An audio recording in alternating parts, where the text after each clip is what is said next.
My name is Brooke Holloway, and I'm 35 years old. The phone call came on a Tuesday evening, exactly 9 days before Thanksgiving, and my mother's voice carried that familiar flatness she always gets when she's already made up her mind and is just calling to let everyone else know. She didn't ask how I was doing. She didn't ease into the conversation. She simply said that this year, it would be better if I didn't come to Thanksgiving dinner.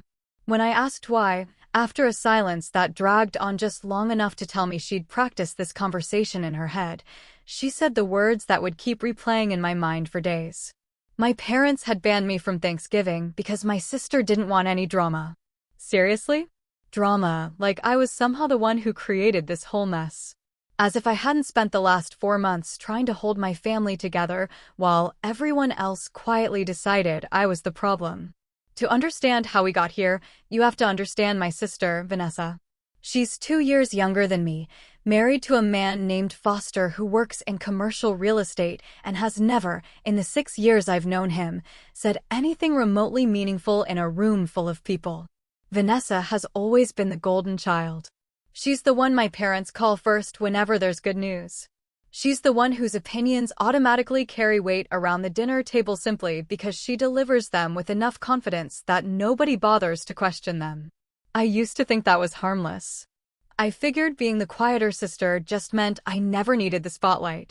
Boy, was I wrong, and I found out exactly how wrong 4 months ago. It all started with money, the way these things so often do. Our grandmother passed away in the spring and left behind a modest inheritance that was supposed to be split equally between Vanessa and me. There was a disagreement over the family lake house, whether we should sell it or keep it, and I made the mistake of honestly saying that I believed we should sell it because neither of us could realistically afford the upkeep on our own. Vanessa wanted to keep it. She'd already imagined her kids spending every summer there, making memories by the lake. When I refused to back down, something changed inside her. Within 2 weeks, I began noticing little things that didn't seem like coincidences anymore. My mother's tone on the phone became colder. My father stopped asking about my job altogether. Invitations that had always included me quietly stopped showing up. It wasn't until my Aunt Robin called me in June, completely unaware that nobody had told me anything, that I finally learned what had actually happened. Vanessa had gone around telling our entire extended family that I'd tried to get power of attorney over our grandmother while she was still alive and confused. She claimed I'd pressured a dying woman to rewrite her will in my favor. She even told people I'd screamed at her in a hospital hallway so badly that a nurse had to ask me to leave. None of it was true. Not one single word. I wasn't even in the state when my grandmother signed the updated will. I had flight records and hotel receipts that proved exactly where I was. But Vanessa is convincing. Vanessa is well-liked. And Vanessa understood something I didn't fully realize until it was way too late. In a family like mine, the first story people hear usually becomes the only story they believe. She was the sister who spread the lie that completely wrecked my reputation, and she did it so quietly, so carefully, that by the time I finally discovered what was going on, there was no version of the truth I could tell that didn't sound like someone desperately making excuses. Of course, I tried. I sent my parents copies of my flight records. I forwarded the hotel confirmations. I even offered to have the estate attorney put everything in writing, confirming that our grandmother had been completely clear-headed and firm about her wishes when she updated her will months before she ever became seriously ill. My father barely read 2 lines of my email before calling me to say he didn't want to get caught in the middle of sister drama. My mother told me that no matter what had happened, family needed to move forward. Apparently, moving forward meant quietly erasing me from the Thanksgiving table so Vanessa could stay comfortable. That phone call about Thanksgiving was never really about avoiding drama. Not even close. It was about my parents choosing the easier daughter. Vanessa was easy. She never questioned them. She controlled the narrative before anyone else had a chance to speak. I was the difficult one, the daughter asking uncomfortable questions, the one showing up with receipts instead of stories. I sat with that phone call for 3 full days before deciding what I was going to do. I didn't scream. I didn't fire off an angry message to the family group chat, even though, no kidding, I drafted at least 6 different versions. Instead, I did something that surprised even me. On Thursday morning, I drove to the post office and mailed each of them a certified letter instead of showing up at their front door. Not an email they could delete. Not a text that could be screenshot, twisted out of context, and passed around. A real, physical letter that someone in that house would have to sign for, hold in their own hands, and read from beginning to end. 3 letters. One addressed to my mother. One addressed to my father. And one, the longest by far, for Vanessa. I didn't tell anyone they were coming. I simply drove home, made myself a cup of tea, sat down on my couch, and waited. Turns out, I didn't have to wait very long. The letters arrived the following Monday afternoon. According to the tracking information, all 3 were delivered within 20 minutes of each other. By 4 o'clock that afternoon, my phone had gone absolutely crazy. The nonstop buzzing wouldn't quit. Within minutes, I counted 68 missed calls. It was honestly wild. My mother, my father, an aunt, a cousin, even Vanessa herself. She kept calling over and over, back to back, like she was trying to drown out whatever I'd written before anyone else had the chance to finish reading it. I ignored every single call. Every one of them went straight to voicemail. I sat there watching my phone light up again and again, and for the first time in 4 long months, I didn't feel like the villain in my own story. I felt like someone who had finally stopped whispering. Someone who had finally put the truth in writing, where nobody could interrupt it, twist it, or pretend it had never been said. What none of them knew, not yet, was that those letters weren't even the biggest move I'd made that week. And before midnight, they were standing at my front door. I heard the knock before I even heard the doorbell. 3 sharp raps echoed through the house, followed by one long, impatient press on the buzzer that instantly told me exactly who was standing on my porch. I looked through the peephole and saw my mother first. Her coat was buttoned wrong, like she'd thrown it on in a rush without even noticing.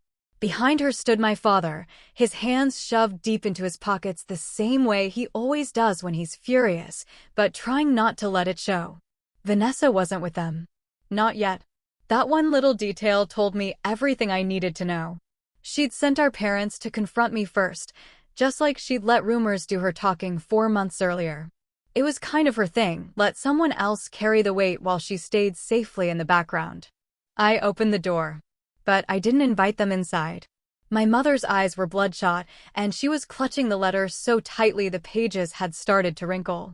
It looked like she'd read it over and over again during the drive to my house.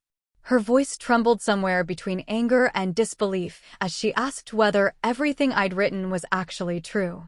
I looked her straight in the eyes and told her every single word was true. And unlike Vanessa, I had never once expected anyone to simply take my word for it. Inside the letter, I hadn't just defended myself against the hospital story or the lie about trying to get power of attorney.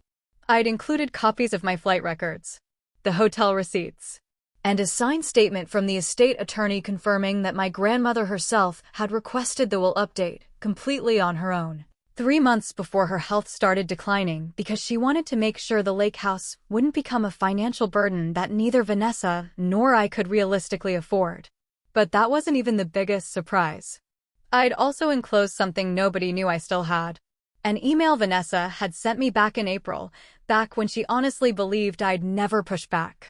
In that email, she'd admitted she'd adjusted the story a little to keep the peace with Foster's family, who had blamed her for all the drama surrounding the estate.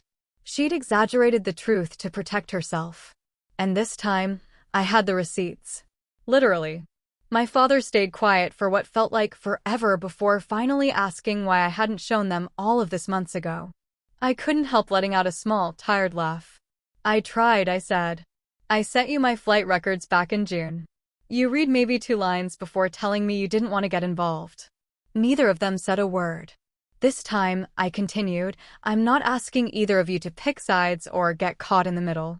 I'm simply telling you exactly what happened, in writing, so nobody can later claim they misunderstood me or say I never explained myself. Because a letter is different. Unlike a phone call, it can't be interrupted halfway through. Nobody can talk over it. Nobody can hang up before hearing the important part. It just sits there, patiently, waiting for someone to read every last word. My mother's shoulders started shaking. Then she began crying right there on my front porch. She kept saying she only wanted the family to feel normal again. That she never intended to hurt me. That she didn't want to choose between her daughters. I looked at her as gently as I possibly could. You already did, I said quietly. You chose the daughter who called first. The one who cried the loudest. The one who made her own comfort the priority. You believed Vanessa without asking to see a single piece of evidence. That isn't staying neutral. That's making a choice. And the name attached to that choice wasn't mine. It was almost 11 o'clock that night when Vanessa finally pulled into my driveway. Her car came to a hard stop, tires squealing just enough to announce she hadn't exactly driven over calmly. When she stepped out, her face was pale in a way I'd honestly never seen before. For a second, we just looked at each other. She didn't apologize. Not right away. Instead, she started explaining. She said Foster's family had been putting her under a ton of pressure. She claimed things had spiraled way further than she'd ever intended. She insisted she never imagined it would end with me being banned from Thanksgiving altogether. I let her talk. I didn't interrupt. I didn't roll my eyes. I just stood there and listened while excuse after excuse came pouring out. Eventually, she ran out of things to say. The silence settled between us. Then I asked her one simple question. If you knew the truth all along, why didn't you just tell it from the beginning? The same truth I'd laid out in that letter. The same truth backed by travel records, hotel receipts, a signed statement from the estate attorney, actual evidence instead of rumors. Vanessa opened her mouth, then closed it again. She searched for an answer that simply wasn't there. Because there wasn't one. The truth had never been confusing. It had never been complicated. She'd simply decided it was easier to let everyone believe I was the bad guy than to have one uncomfortable conversation with her in-laws herself. She looked down at the driveway for several long seconds before quietly admitting she'd convinced herself it would all eventually blow over. That everyone would move on. That I'd eventually stop fighting it. She said she never expected me to document everything. Never expected me to keep every email. Never expected me to send certified letters that couldn't be ignored or quietly deleted. Honestly, that said more than any apology ever could. She wasn't shocked because she'd lied. She was shocked because, for the first time, her lies had collided with undeniable proof. Behind her, my parents remained completely silent. Neither one tried to defend her anymore. Neither one tried to explain away what she'd done. For once, there was nothing left to argue about. The facts were sitting right there. Black and white. Signed. Dated. Verified. After another long pause, Vanessa finally looked up at me. I'm sorry, she whispered. Not the rushed kind of apology people throw out just to end an argument. This one sounded different. Like someone who had finally realized the damage couldn't be undone with a few words. I believed she regretted what she'd done. But regret isn't the same thing as rebuilding trust. Those are two very different roads. And both of us knew it. So I nodded. Not because everything was suddenly okay. Not because I was ready to pretend none of it had happened. But because, at least for the first time in months, we were standing in the same truth instead of living in two completely different stories. That was the real beginning. Not forgiveness.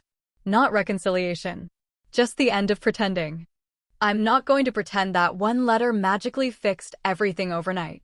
Trust doesn't rebuild itself in a single evening on a front porch, no matter how many apologies get exchanged beneath a porch light close to midnight. But something did change that night. Something real. My mother eventually called the rest of our family and told them the truth without anyone forcing her to do it, the same way Vanessa had once spread the lie without anyone asking her to. Only this time, the truth traveled instead of the rumor. My father started calling again. Not because he felt obligated. Because he genuinely wanted to know how I was doing. And for the first time in months, he actually stayed quiet long enough to listen to the answer. As for Vanessa, we're talking again. Carefully. Slowly. One conversation at a time.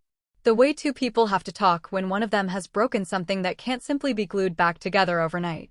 Trust has to be earned, not demanded. Some days, the conversations are awkward. Some days, they're surprisingly normal. Healing isn't a straight line. It's messy. It's uncomfortable. And honestly, that's probably how it's supposed to be. Looking back now, I realize this entire experience taught me something I never expected to learn from my own family. You don't always win people back by yelling louder. You don't always change minds by showing up uninvited or trying to force everyone to hear your side. Sometimes the strongest move you can make is much quieter than that. Sometimes you simply tell the truth. You write it down. You back it up with facts. You document everything. Then you send it in a way that can't be casually ignored, brushed aside, or twisted into something it never was. Because once the truth is sitting in someone's hands, they're forced to spend time with it. They can't interrupt it halfway through. They can't shout over it. They can't pretend they never heard it. They have to face it. That letter didn't repair my family all by itself. People did that. One honest conversation at a time. One difficult admission at a time. One decision after another to stop protecting a comfortable lie and start accepting an uncomfortable truth. If there's one thing this whole ordeal proved, it's this. Silence gives lies room to grow. Documentation gives the truth somewhere solid to stand. And sometimes, that's exactly what changes everything.